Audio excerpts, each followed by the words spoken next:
So another thing that's nice to compute when you're dealing with diagonal matrices are products. And that's depending on whether the diagonal factor is the one on the left or the right will determine your approach. So let's start by looking at probably the most general 4x4 product you could ever write down, where the left factor is a diagonal matrix, right? So we've got D1, D2, D3, and D4 for the unknown diagonal entries on the diagonal matrix over here.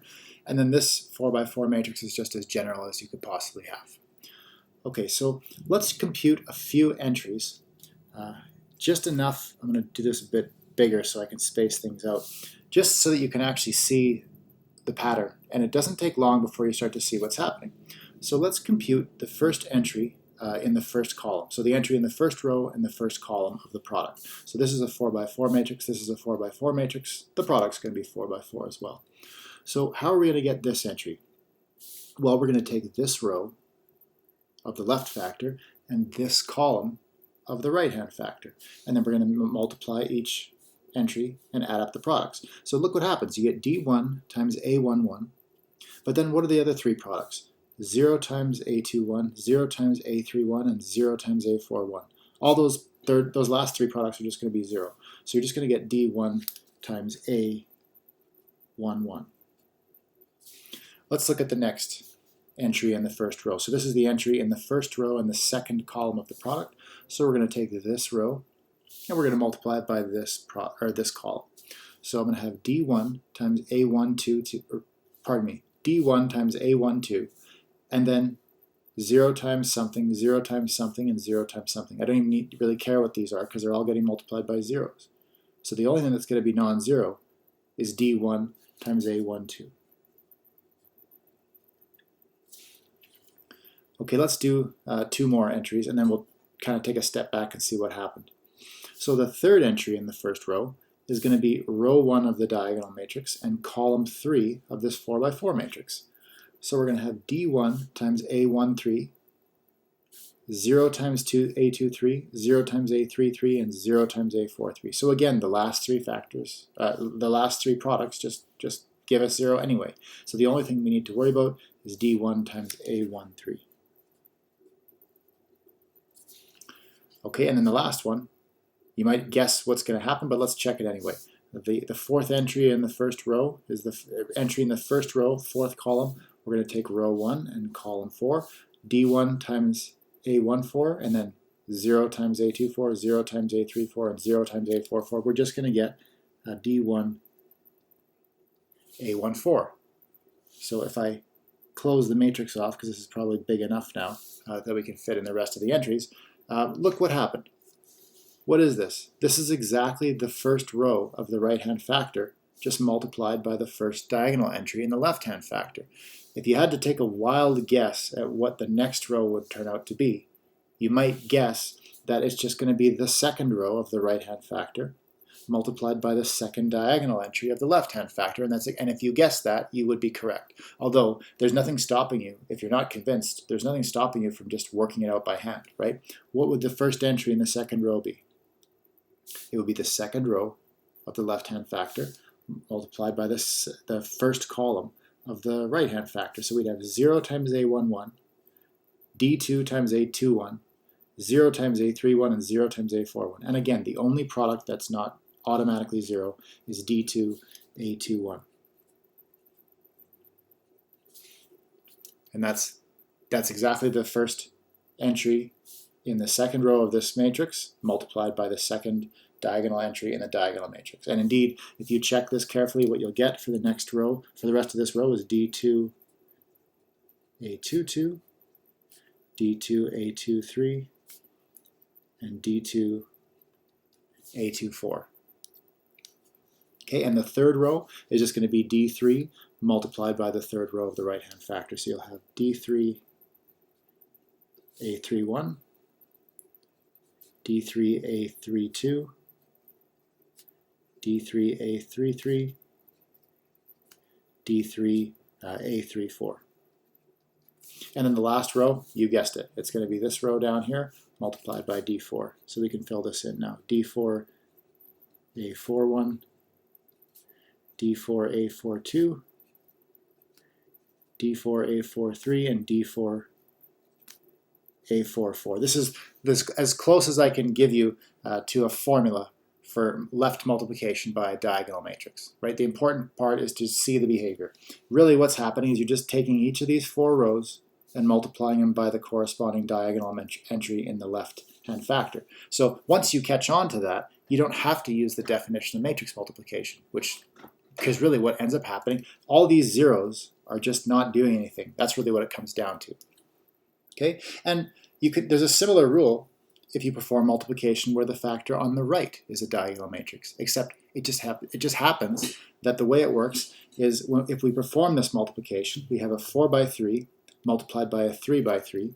The result is again going to be a 4 by 3. What's going to happen is instead of multiplying the rows by these diagonal entries, we'll multiply the columns by these diagonal entries, and that ends up being how it works. Let's check one entry, and then I'll ask you to take my word for it that the pattern works out. And if you don't believe me, you can always just pause the video and work it out by hand to check.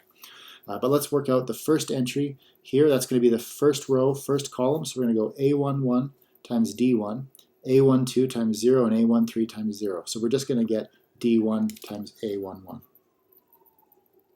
for that entry. Okay, and the next entry below it is row 2, column 1. So we're going to have this row multiplied by this column. We'll have A21 times D1, A22 times 0, and A23 times 0. The only thing that's not automatically 0 is D1, A21. And you can see what's happening so far. We're just multiplying that first column by D1. So if I were to work out these entries, I would just get these 2 entries multiplied by D1. So D1A31 and D1A41. Okay, and the second column just ends up being this D2 multiplied by every entry in the second column. So you have D2A12, D2A22, D2A32, and then D2A42. And then the last column here is just going to be this column multiplied by D3. So we'll have D3A13, D3A23, D3A33, and D3A43. So that's how multiplication on the left and the right by diagonal matrices works. If you're multiplying by a diagonal matrix on the left, just multiply each of the rows of the right-hand factor by the diagonal entries. And if your diagonal factor is on the right, then just multiply each of the columns on the left-hand factor by the corresponding diagonal entries. And that's how you can work these out. Let's look at a couple of concrete examples now.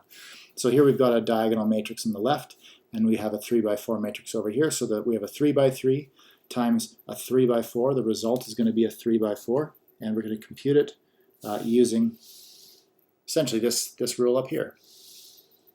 Just multiply all of these 4 entries by 2. So you're going to get 2, 4, 8, and 0 for your first row. Then multiply the second row by the number 3. So you're going to get negative 3, 0, 3, and negative 3. I almost put a 1 there by mistake. Fix that. And then the third row, we'll just multiply this row here by negative 2. So we'll have 0, negative 4, negative 2, and positive 4.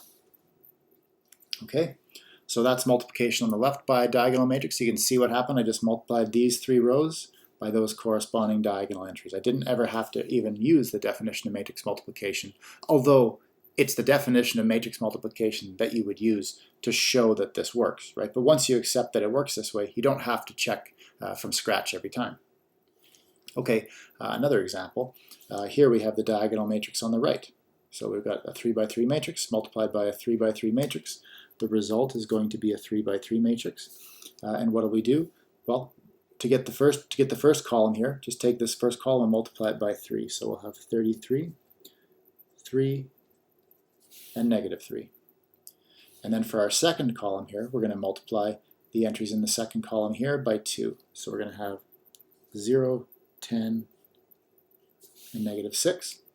And then lastly, to get this third column, we're just going to multiply the entries in this third column by negative 5. So we're going to end up getting positive 10, negative 15, and negative 35. So that's That's an example of multiplication where the factor on your right is a diagonal matrix. Okay, so we'll finish this page off with two definitions that are a little bit more relaxed than the definition of a diagonal matrix, a little bit less restrictive.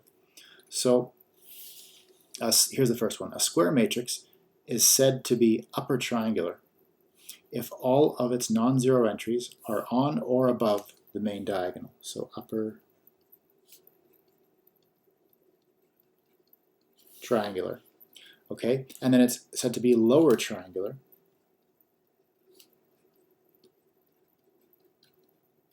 if all of its non-zero entries are on or below the main diagonal. Okay, so let's look at a couple examples of that.